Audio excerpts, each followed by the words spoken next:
Warrior Nurse Short Story by JameliaAlicia.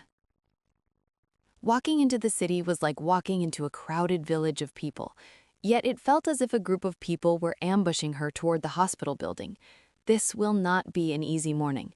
This is what was going on in Cora's mind as she walked on a sunny day in the city of New York.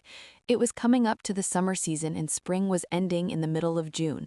Instead of being excited for the new season, Cora's mind was fixed on the patients in Forest Green Hospital in the south of New York. She had a busy schedule of patients to look after, and that's what she cared about: saving lives. Perhaps Cora wondered that her heart was too humble and soft for the hardness of everyday living, but she learned over time she replaced this softening with courage and resilience to do her job.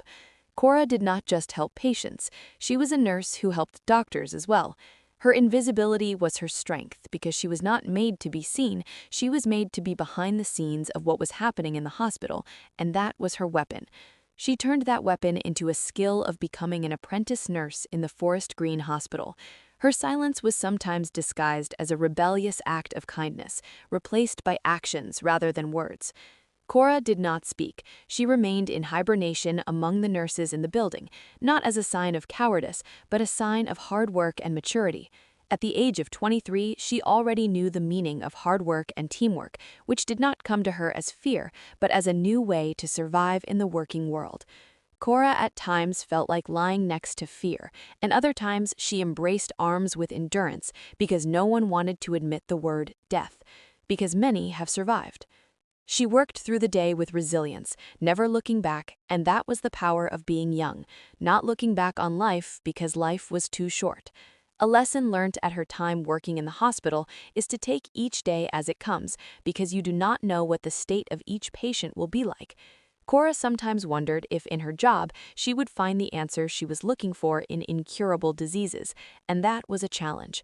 She learned to accept that the doctors and scientists have not reached a conclusion on finding a curable treatment for diseases that happen in today's society.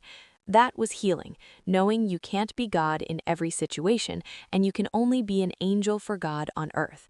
After this moment of reflection, Cora decided to go outside the hospital for some fresh air. The hospital had a garden behind the building. It was described as a circular maze of flowers facing the windows of the hospital. Birds often went to the trees in the garden and made their nest and communicated with the other creatures of the garden.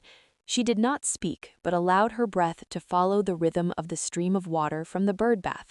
Cora hummed a tune while the birds were twitting, shut her eyes and smiled against the rays of the sun.